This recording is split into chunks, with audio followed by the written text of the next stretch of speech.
Di ba may nakita pa yung, di ba dati, tingnan nyo ang before and after. Artista, napakaganda, na addict, tingnan mo itsura. Di ba? Oh, meron nga kaming kilala eh. Maganda siya nung kabataan niya. Oo. Dati hindi siya mukhang penguin. Ngayon mukhang penguin na. Sinungaling ka kasi. Oo. Ngayon, paano yan? Lumalabas ang katotohanan. Nagpapaksik na ang katotohanan. Ang galing nyo magsinungaling. No? Didiin nyo si Tatay Digong sa kasong hindi naman niya ginawa. Kung mayroong maparusahan, mayroong mapanagot, hindi natin to iiwan, di ba? Let the constitutional issue be handled by, leaders like Congressman Puno, a former secretary of the DILG and a good man. Yes. Magandang hapon muli sa ating mga kasama. Nandito na naman si Kuya Goods nagbabalik. At syempre, kung hindi ka pa nakasubscribe sa ating channel, pa-subscribe na lang po at hit mo na rin yung bell para updated ka sa ating mga video. Pag-adik, pangit! Yan. Sino naman hindi magiging pangit? Di ba? Anak ng bugi naman, oh. Anak ng bugi naman, oh.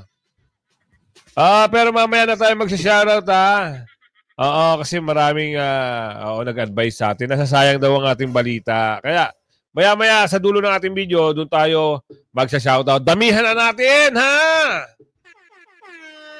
Ito, watch. PNP, ano ba dito sabi? Lisa, nasa poll ni General Torre. Ito yung thumbnail, title ito. Pag-agi, pangit! Naman. Sino ba naman hindi papangit kung araw-arawin mo? Uubusin mo ang pasensya mo. May stress ka pa dahil walang tulog, gutom, walang exercise, walang vitamin. Meron pala vitamin. Vitaminan. Ito, babalitaan natin dito. At ito si nangingitim. Pinatatanggal na sa ombudsman ang list. Approved na ng taong bayan. Ang alin? Naku, malalaman natin mamaya yan. PDP dumulog sa Senado upang imbestigahan ang irregularidad sa 2025 election. Talaga naman mawiwindang ka. Dahil merong natalo, nanalo. Merong nanalo, natalo. Saan ka pa? Only in the Philippines, sa departamento ni Georgie. Pasok. Binigyang diin ni Philippine National Police Chief General Nicolas Torre III ang masamang epekto ng ilegal na droga sa kalusugan at lipunan, kasunod ng pagkakaaresto ng 5 estudyante na umano'y sangkot sa bentahan ng tinatawag na tuklaw o black cigarettes na may halong ipinagbabawal na kemikal. Sa isang ulat nitong Huwebes, kinilala ang mga Actually, ngayon lang nababalita yan. Pero yan ay nag-originate sa Vietnam. Nung panahon na nag-overseas pa tayo at nakapunta tayo sa Dubai, sa ganyang bansa, Middle East, merong mga Vietnamese na nagtatrabaho din doon. So, binabaon nila yan. Ang ginagawa dyan, ito for information lang, yan po ay parang hibla na, parang ugat na, basta parang ugat na tuyong-tuyo. Tapos yan, ilalagay yan sa isang bamboo na merong parang pipa. Sisindihan po nila yan. Ngayon, kung hindi ka sanay, kung hindi ka Vietnamese, sigurado magkukulaps ka. Kasi meron din nangyari yan doon. Hindi sila pamilyar sa ganyang, mga root hindi sila pamilyar. Bigla silang humigop doon. Ayun, sigurado. Nagwawala. Nawala sa sarili, nawindang ang katawan lupa.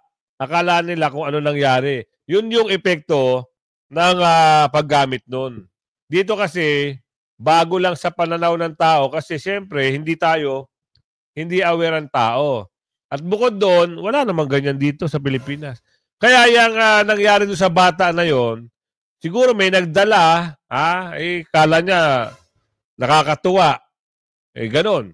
Meron pa nga yan galing Middle East naman. pero nag-originate diyan sa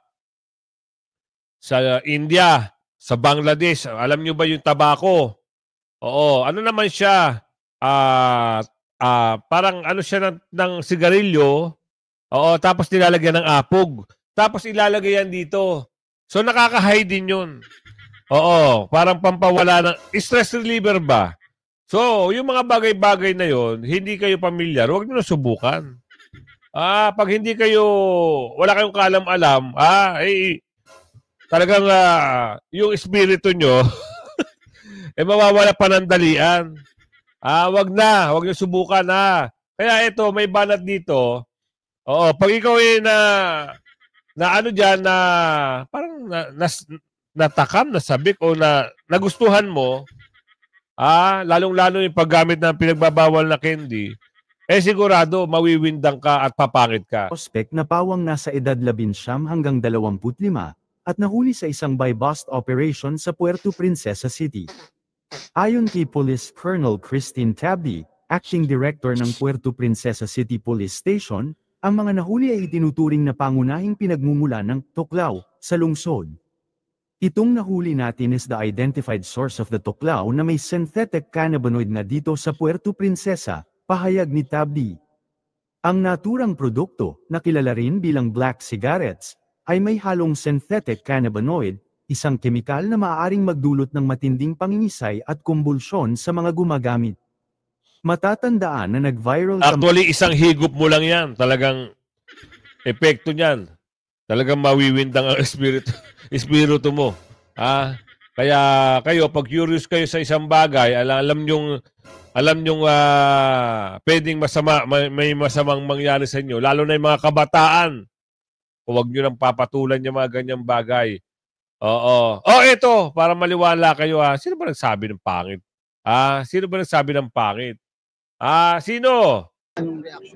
Well, yung drug in question ay in-examine na natin sa ating crime laboratory, and we have coordinated with the PIDEA and the DDB, at ang aming DEG ay nag-interface na regarding this new substance. Pero sa atin lang, pinapaalalahan lang natin ang ating mga kababayan na my goodness, kaya nga illegal yan There's a reason why it is being declared as illegal, because first and foremost, and maybe the only and most important reason is delikado yan. Hindi yan ginagamit ng mainstream na medisina. So, huwag na lang nila subukan para mailayo sila sa disgrasyang yan. Ba't ba pilit sila ng pilit? Kita naman nila, ang resulta ay napakasama. Ikamamatay nila.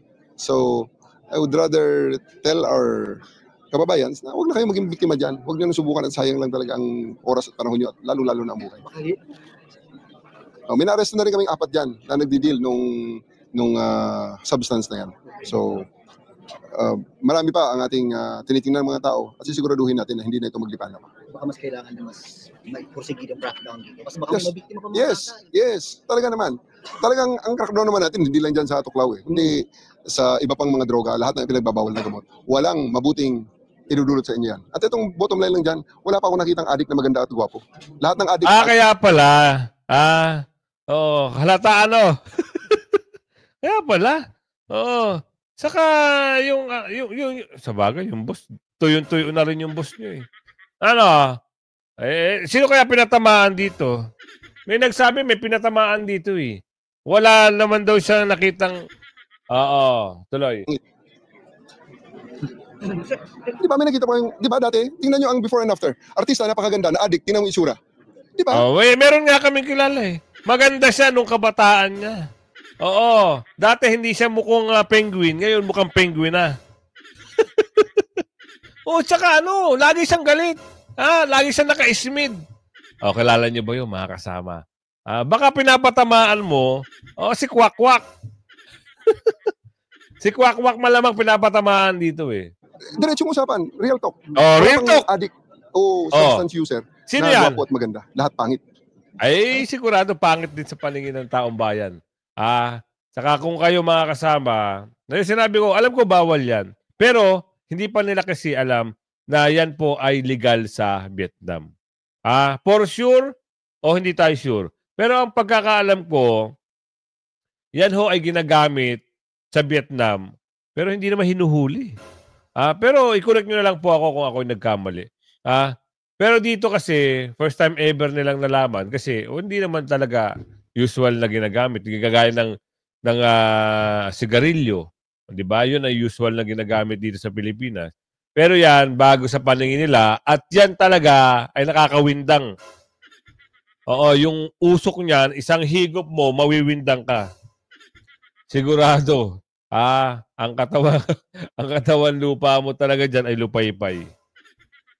Oo. Swerte ka pag mahimasmasan ka within 1 hour. Pag hindi ka nahimasmasan, ay 5 oras kang maghihintay bago makarecover. Ba nakakapasok dito yung Would you know? Well, inaalam natin ang origin, ano? Pero just like any other drug, just like the other drugs currently in the market today na ating hinahabol at ating pinipigilan, may mga illicit trading. Actually, ito oo, hindi siya, alam ko pagkakalam ko kasi may gumagamit niyan doon sa Middle East Hindi siya isang pinagbabawal na candy. Oo. Pwede natin i-search yan, no? Parang smoke bamboo yan, smoke bamboo na ginagamit nila sa Vietnam. Parang yun ang pinaglalagyan nila yun ang pinaglalagyan nila. Ang tawag doon, when you smoke Vietnamese bamboo pipe tobacco. Try natin to ipakita. Ganito kasi yan Ito sorry kung medyo nagpapahid tayo kasi talaga kung hirap pag ganito Papakita ko lang sa inyo, ganito yan Baka kasi sabihin nila na isa siyang pinagbabawal na candy. Hindi siya pinagbabawal na candy. Ito lalakihan na natin. Ganito siya. Yan, ganyan siya. Stronger. I'll delete that feeling of the same. Hindi siya bawal. Pero wag nyo susubukan yan. Wag nyo susubukan yan. Talagang mawiwindang kayo.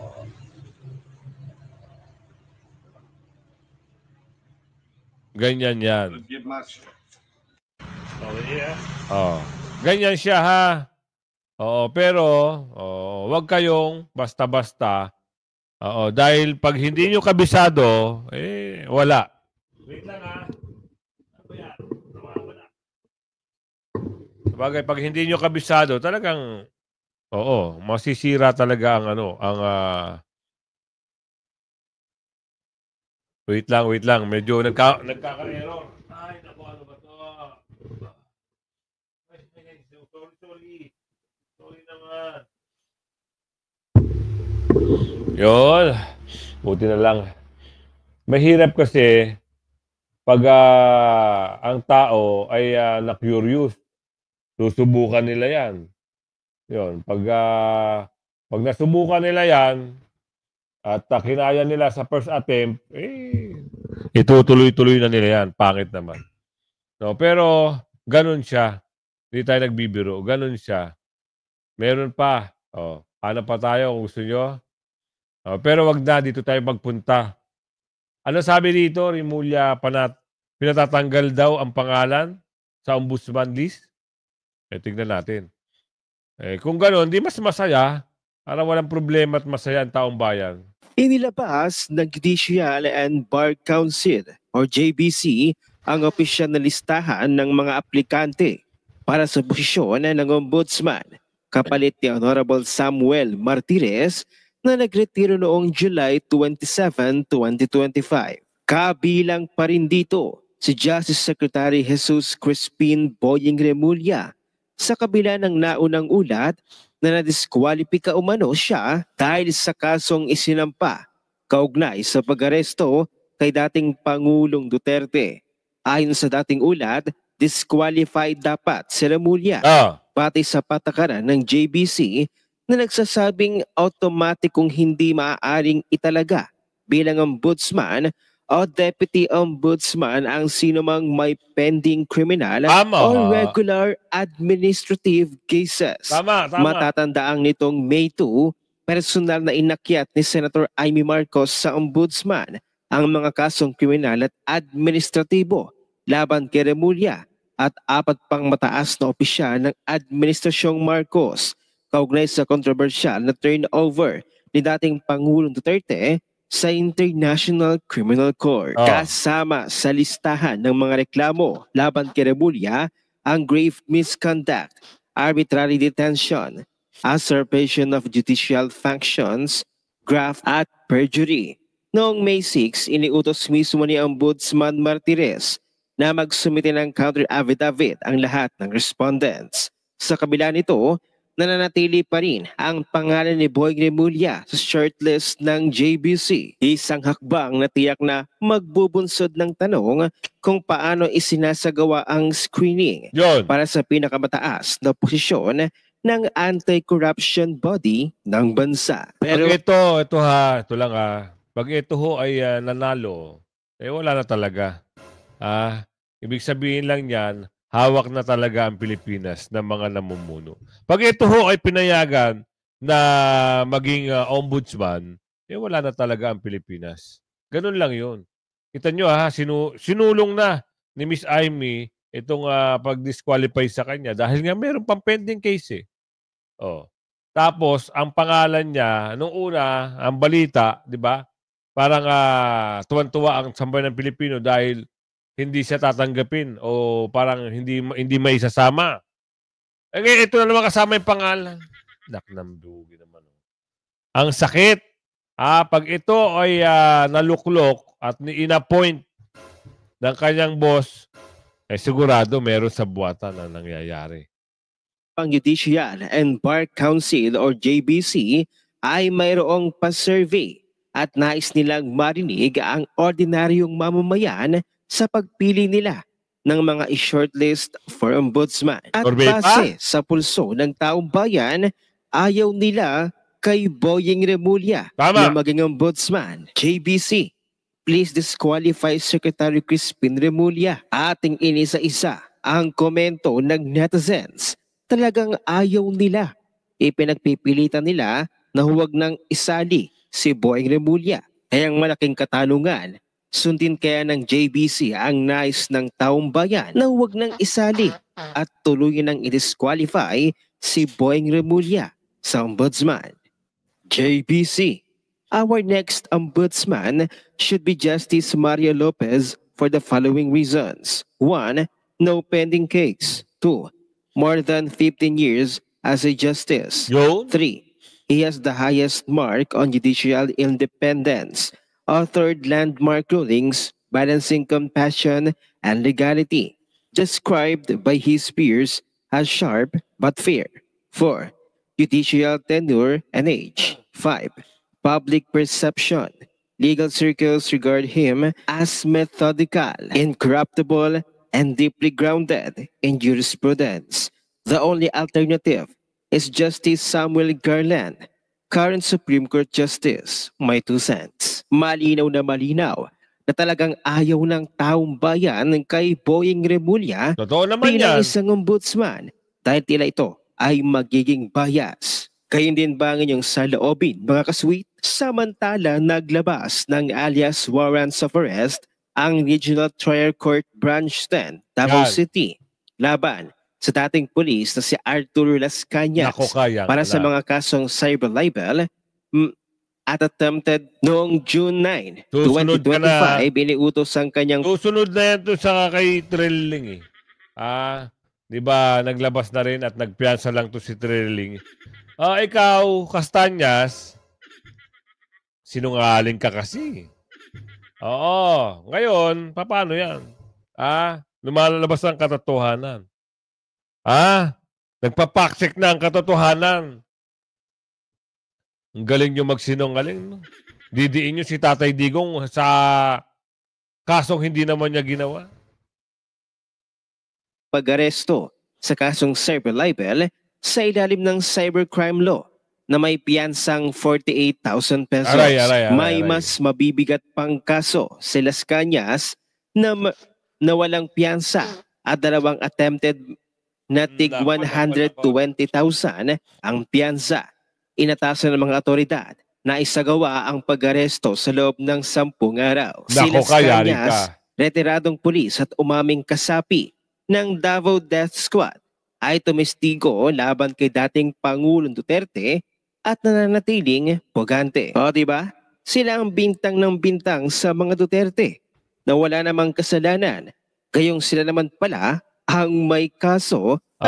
Dami mo palang kaso tapos ibibintang mo kay Tatay Digong. Ano? Ngayon, ikaw ngayon ang pinaghahanap, 3 kaso ngayon ang lalaki ng bail. Ano na ngayon? Ang saya, di ba? Si Tatay Digong malapit na lumaya yan. Pwede na magdesisyon yan sa September o kaya itong katapusan ng July. Ikaw, magbubuno ka pa lang. Ayan. Sabi ni Aling Ledesma, magkano pa more? Kabalastok ang ginawa. Kaya dinakarma ka ngayon, Las Cañas. Tama. Samantala nagbabala ang certified DDS na si Batarahug sa mga certified DDS. Yan. Natutukan ang flood control project, ang korupsyon dito at anomalya dahil baka malihis na naman ang issue Yun. sa kanilang binubuhay na charter change. Panoorin diba? natin ang buong video. So pinag-uusapan ngayon yung CONCON, yung Constitutional Convention as proposed by Congressman Ronaldo V. Puno ng 1st District ng Antipolo. Ronnie Puno is a consummate tactician, a political strategist, magaling talaga ito. And ito ngayon, this will pull lahat ng issues papunta dito sa CONCON. Dito matututok lahat. Kaya wag tayong mawawala sa focus natin doon sa corruption. Tayong mga DDS, let us continue to be vigilant. Bantayan natin. Wag tayong padadala doon sa usapin tungkol sa CONCON kasi eventually we will vote for it. And ang magiging problema lang ngayon, how it will be done. Siyempre mag-aaway yan yung lower house at saka yung Senado patungkol dyan. Because ito pa, kaya nila binabanatan itong si Mamang Quezon dahil gusto nila talagang hindi matuluyang mabasura itong impeachment. Kaya binabanatan ito ni Balulong. Kasi hindi pumalig sa kanya si Quezon eh. Di ba? Merong planong pagpapatalsik sa kanya. Ilang araw na umuugong yun. Sino nag-uusap-usap dyan? Alam nyo na kung ano sitwasyon ni Mamang Quezon ngayon. Pinag-iinitan siya ni Balulong dahil hindi siya kinampihan. Napahiya si Balulong Nagdesisyon Supreme Court, nagdesisyon ng majority ng Senado. Ano pa? Si Toby nagsalita pa. Anong gagawin mo, Balulong? Wala na. Isipin nyo mga kasama kung ano nangyari at ano yung sinabi ni Mamang Quezon nung nakaraan na balak siyang sibakin, balak siyang yung patalsikin. Pero hindi mangyayari yun. Magaling yan si Mamang Quezon. Tsaka nagkakabaligtaran na ho. Malamang sa malamang, pag nabuko ito sa flood control, sigurado sisiwalat ang pangalan nito ni Balulong. At itong si Ako Bicol, yung nag-resign. Dahil nagkasakit kuno, sabi di umano. Health condition daw. Di ba? Ano yung pag-uusap? Siyempre, yung number of votes ng Senado, 24 lang sila kung maging voting, if they vote as one, di ba? If they vote separately, papayag ba kaya ang House, di ba? Yun yung mga issues ngayon. So dahil marami magiging usapin yan, makakalimutan itong flood control projects which dapat hindi natin gawin. Dapat tutukan natin ito. Let's see kung mayroong maparusahan, mayroong mapanagot. Hindi natin to iiwan, di ba? Let the constitutional issue be handled by, leaders like Congressman Puno, a former secretary of the DILG and a good man. Ako I admire this person. And I hope magawa yung CONCON without erasing or diminishing the importansya ng ating pagbabantay dito sa flood control projects na maanomalya. At gusto natin may managot dahil napakalaking halaga ang nawala dito. 550 billion na budget na wala namang naging walang na pala halos dahil nag-fact check ang Nature, baha dito, baha doon. Nung hinahanap na wala silang masabi. Ngayon eto na naman. Para lang malihis ang usapin kung ano-ano yung mga laro nila. Andito na si Mamang Quezon ay pagtutulungan, nasibakin. Oo, at meron pa silang mga paandar ngayon, na wala na raw akap-akap ngayon sa panahon ngayon. Oo, maraming bagay-bagay para mapagtakpan yan. Pero ito na, nagpa-fact-check na yung mga ibang senador. Actually, pinaiimbestigahan na yan. Sana magtuloy-tuloy at mapanagot ang dapat mapanagot. Maparusahan ang dapat maparusahan. Diba? Oo, ito, standard bearer. Sabi, Chis Escudero, kandidato ng Dilawan Marcos sa 2028. Naku, sino naman nagsabi nito? Ito, hindi ko po alam to Oo, kailan to? 2 hours ago. Baka nga. Hindi natin alam Kaya ito, babanggitin niya ni Atty. Harry Roque. Atty., ano ba ang balita ngayon? Ang posibleng maging common candidate ng Dilaw at ng Marcos ay si Chis Aquino. Chis Escudero. Bakit? Unang-una, ang tie si Chis Escudero sa mga Marcoses, ang tatay niya, Secretary of Agriculture. At alam natin, malapit na malapit siya kay Liza Araneta Marcos. At kung napapansin nyo, si Liza Araneta Marcos ang law partner ni Jojo Ochoa at mukhang si Liza Araneta Marcos ang gumagawa ng mga political decisions. Pangalawa, ano naman ang ties niya sa mga Dilawan? Siya ay kababayan ni Leni Robredo. At ibig sabihin yan, ang buong Bicolancia ay boboto sa kanya.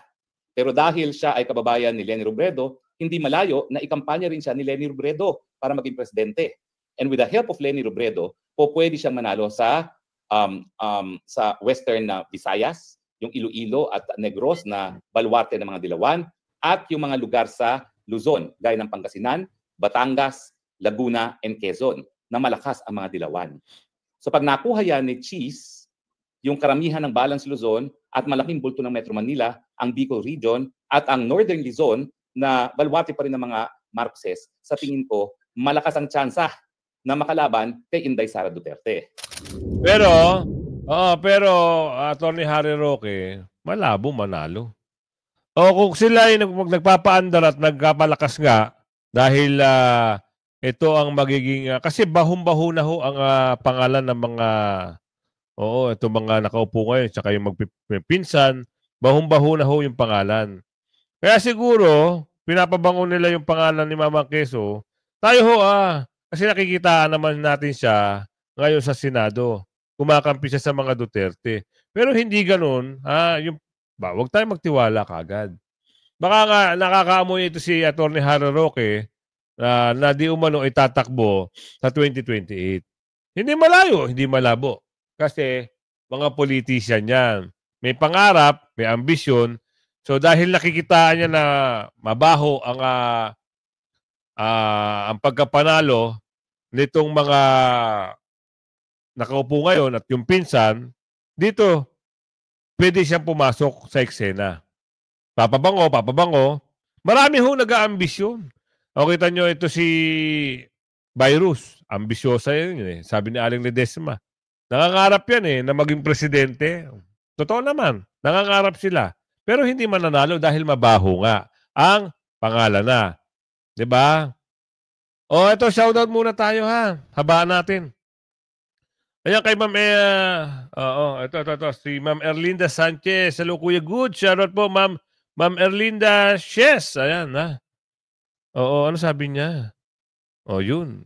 Shoutout po, Tapos, kay Nerissa Olita. Shoutout po, Araw-araw ako nanonood dito sa Kuwait. Ayan, ingat po kayo dyan. Shoutout din kay Sally Baarde. Ayan.